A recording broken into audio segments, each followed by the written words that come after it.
Qualidade, vamos falar de qualidade. Tudo bem? Eu sou o André, tô por aqui, mais um vídeo aí, falando um pouquinho do nosso mundo de concessionária, das situações que ocorrem.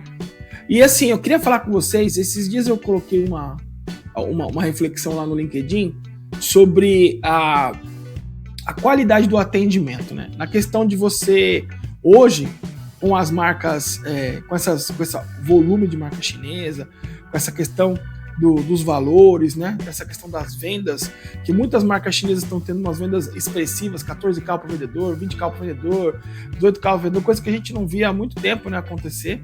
Então, óbvio que vai ter um boom, né? E isso chega num platô que vai ter uma hora que uma estabilidade das vendas, enfim.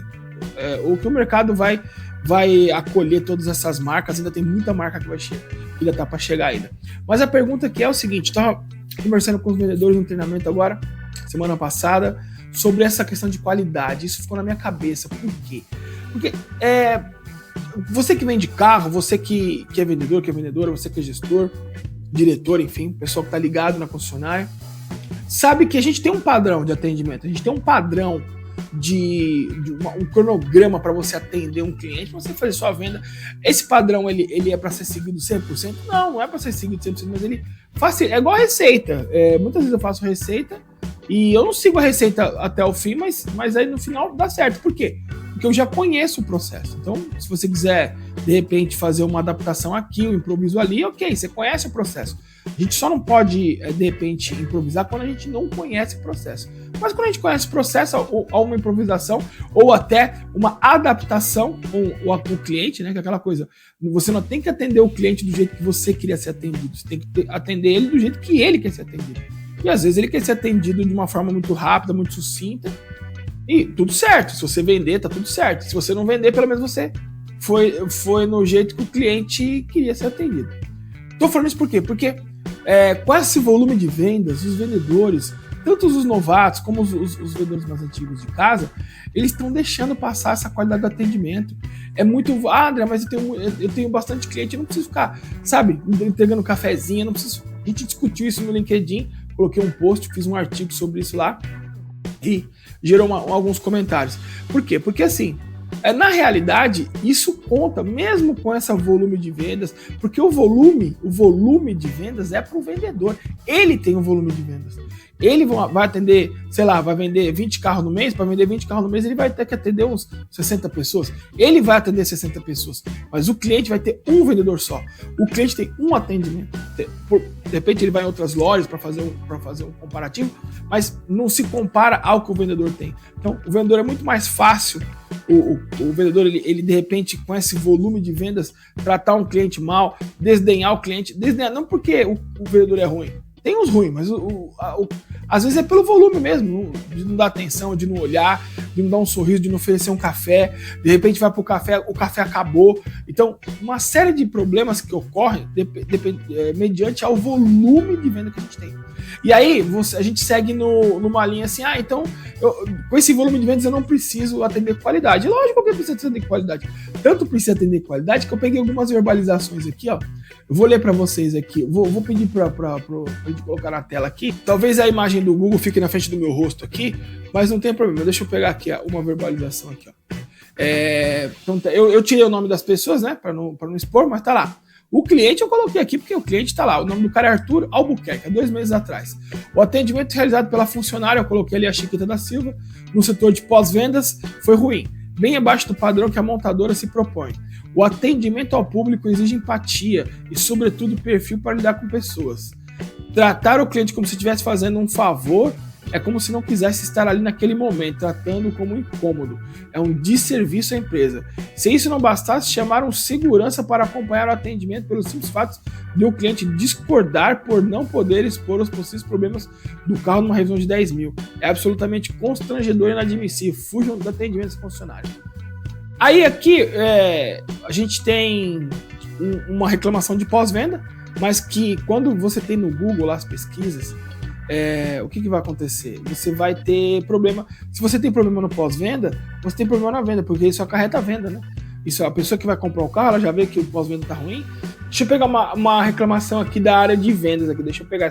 Venho por meio desta, o nome da mulher aqui tá Maria Jaqueline, ela deu 1 estrela 3 meses atrás. Venho por meio dessa expressar minha indignação. Realizei a compra de um veículo em fevereiro com a vendedora, considerando a proposta de outra concessionária que ofereceu isenção do IPVA. Durante toda a negociação, fui informada que teria essa isenção, o que influenciou diretamente na minha decisão de compra. Para minha surpresa, descobri agora que a isenção foi aplicada apenas à primeira parcela do IPVA e em nenhum momento, durante a venda, foi oferecido, ou melhor, foi esclarecido, que o benefício seria só da primeira parcela. Considero isso uma falta de transparência e, na prática, propaganda enganosa. Fico alerta para os outros consumidores que tenham muito cuidado, pois as informações não são claras. E, se possível, dar nota 0. Eu daria. Não recomendo, tá vendo? Então, o que acontece? Aí para você que está na concessionária, é óbvio que, de repente, a negociação falhou, né? Ah, mas era só a primeira parcela do IPVA, eu falei com o cliente. Às vezes, a clareza é poder na negociação. Em qualidade, tudo que é mais claro tem poder. Então, uma cliente, todo vendedor que atende um cliente, ele sente que às vezes o cliente precisa de um pouco mais de atenção, às vezes o cliente é mais esclarecido, às vezes você fala assim, pô, esse cliente aqui eu preciso explicar um pouquinho melhor. E assim, a gente está criando, em vários grupos que a gente está montando algumas ações nesse nível, montando uma ficha de checagem mesmo. Olha, o carro da senhora é aquele modelo, o carro da senhora é modelo branco, o carro da senhora é esse aqui, o carro da senhora vem assim e vem assado. Beleza? Beleza. Ó, nesse caso aí, o IPVA vai ser assim, é uma cortesia, o IPVA que a concessionária vai te dar. A cortesia é só da primeira parcela, tá? Então, anota lá, só da primeira parcela. Se for das 3 parcelas, a cortesia é IPVA total, uma parcela, 2 parcelas, de repente, se está no começo do ano, quantas parcelas você for acordar com o cara. Mas tem que deixar isso claro no papel, o cliente entender que realmente é aquela parcela. Outra coisa que eu vejo muita reclamação no Google, o valor da documentação tinha um valor tal, foi cobrado isso e não fizeram isso e não tinha IPVA na documentação. Pra gente que vende todo dia, você cobrar lá o valor, é óbvio você falar, mas nesse valor no IPVA não está incluso, mas o cliente não sabe disso, não explica, esse valor corresponde ao emplacamento, ao licenciamento, esse valor corresponde à placa que vai vir aqui para a gente, o Detran vai entregar aqui, não vai ser lacrado, todas essas comodidades. Você tem que explicar isso daí, porque na hora da qualidade, o que acontece? O cliente ele vai se sentir lesado e vai reclamar. E o Google, depois eu vou falar sobre isso melhor, mas, por exemplo, quando você é mal avaliado no Google, quando você tem um X estrelas no Google, e a sua concessionária ela paga, ela faz os anúncios via Meta, que são Facebook e todos os parceiros Facebook, Instagram, a questão de outras plataformas, vai fazer os anúncios, e tem muita concessionária também que faz o anúncio via Google, o Google tem os parceiros dele, o YouTube tem outros parceiros. Quando você anuncia no Google que você compra as palavras lá direitinho, se você colocar muito dinheiro ali e sua concessionária, a sua loja específica do endereço, tiver com uma pontuação baixa, o Google não recomenda.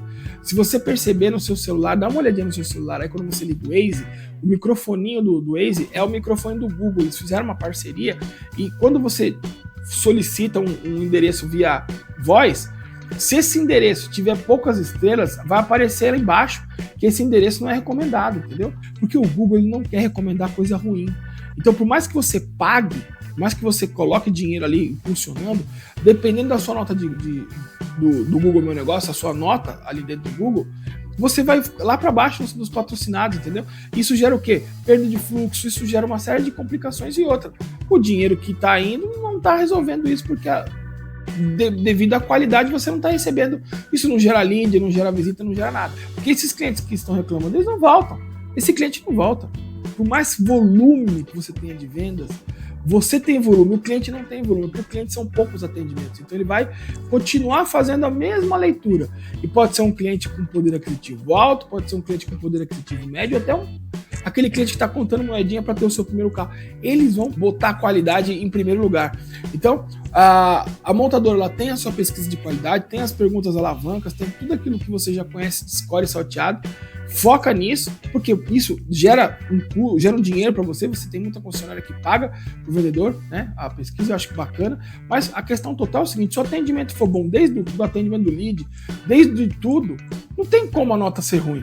E aí você tem que ter uma nota boa, tanto na montadora como no Google, porque o cliente ele não vai olhar a montadora. O Reclame Aqui é bacana, o Reclame Aqui resolve, mas o Reclame Aqui ele tem que entrar, ele tem que digitar, é um pouco mais trabalhoso para ele pesquisar. Agora no Google não. ele colocou o endereço da sua concessionária, vai aparecer lá. Então, outra sugestão, pega e pede para você, a hora que um cliente falar bem de você, fala, putz, gostei do seu atendimento, você é um cara bacana, você é uma vendedora sensacional, você é um gerente legal. Na hora do calor ali, ó, pede para ele entrar ali e ele fazer a sua avaliação no Google. Faz aquele QR Code bonitinho lá, manda para ele, deixa o link no seu celular, já manda para ele, porque na tua frente, com atendimento quente, fica até mais fácil para ele poder, de repente, te pontuar ali, colocar o teu nome, entendeu? E aí você depois pega isso, recorta bonitinho, vai lá no seu LinkedIn, publica, vai lá no seu Instagram, publica, porque o cliente, quando ele vai pesquisar você na hora de comprar, ele vai ver nota de qualidade, ele vai ficar feliz. Vai falar, poxa, olha, quantos elogios de cliente, é isso que a gente quer. Então, a qualidade, não importa se você tem volume de venda alto, tá jogando o cliente pela janela, ou você tem volume de cliente baixo. Infelizmente, tem algumas marcas que estão dando umas patinadas. A qualidade tem que existir, de uma maneira ou de outra ela tem que existir.